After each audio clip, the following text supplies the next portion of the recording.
Today I'm hopefully going to Tiananmen Square. Once again, I'm not allowed to film everything here, but there's a ton of police around. I'll turn around in a second, maybe then you'll see them. So wow, now the whole place is full of police and I somehow need to get over there. That's Tiananmen Square, but I just can't walk anywhere here. Everything is somehow blocked off. Well, I'll try to find my way here, hopefully. I've still got an hour left before my time slot starts. You actually have to book an appointment in advance. You can do that for free if you know Chinese. Of course, I don't speak Chinese, so I spent €4 on a translation service. Ah, there's an ID check. ID checks are always good because then there's something really official going on. All right, let's see. Police everywhere here. I try to always keep them out of the shot. Here you can cross at the traffic light and then up ahead there's an ID check.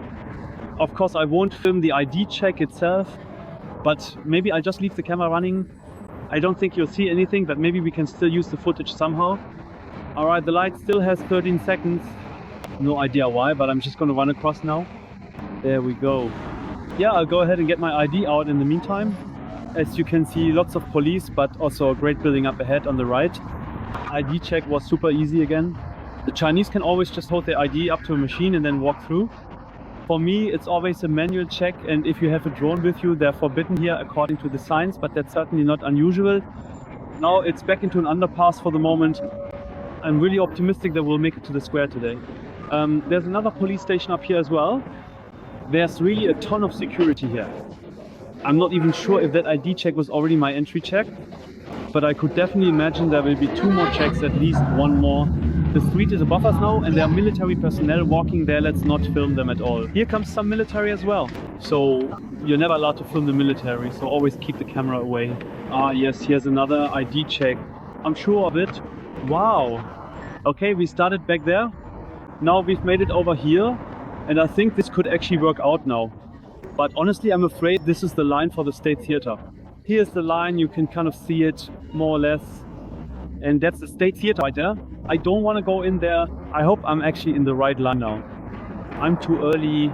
My appointment is from 11:30, but it's only 10 o'clock now. Well, I hope they'll let me in anyway. If not, I'll seriously have to stand around for another hour and a half. Second ID check also went smoothly, and there are already the flags of Tiananmen Square. There was one time I couldn't get onto the square. I simply couldn't find it, or rather I was standing in the wrong line.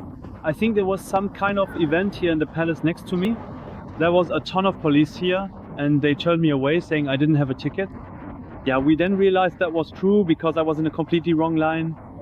After that I couldn't find the right one anymore either. I had also been to the Imperial Palace earlier. That really drained my energy a bit that day. So I gave up on the project and registered again for today.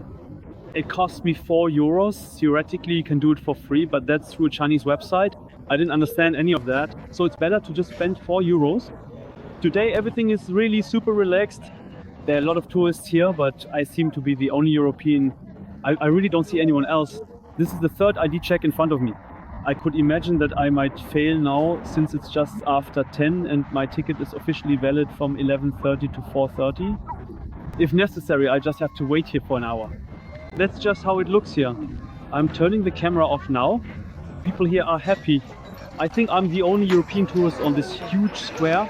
I don't want to keep talking for much longer, guys. Take a look up here.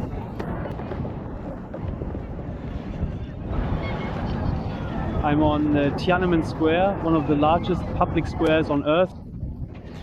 It's 4,400 square kilometers in size, or for all the Galileo fans out there, that's about 60 soccer fields. It was from here that the Chinese Republic was proclaimed in 1949. This is also where Mao Zedong's mausoleum is located. Everyone here is really nice and friendly, but you can definitely tell that you stand out as someone special here. I have to turn the camera away a bit now. There are starting to be soldiers standing around everywhere. You're not allowed to film them, and of course I'm not doing that. I'm actually glad my camera has a display on the back, so they can always see right away that I'm not filming them. This gigantic square was actually just the forecourt to the actual Imperial Palace. I've already visited the Imperial Palace before and I'll link that video for you here in this one.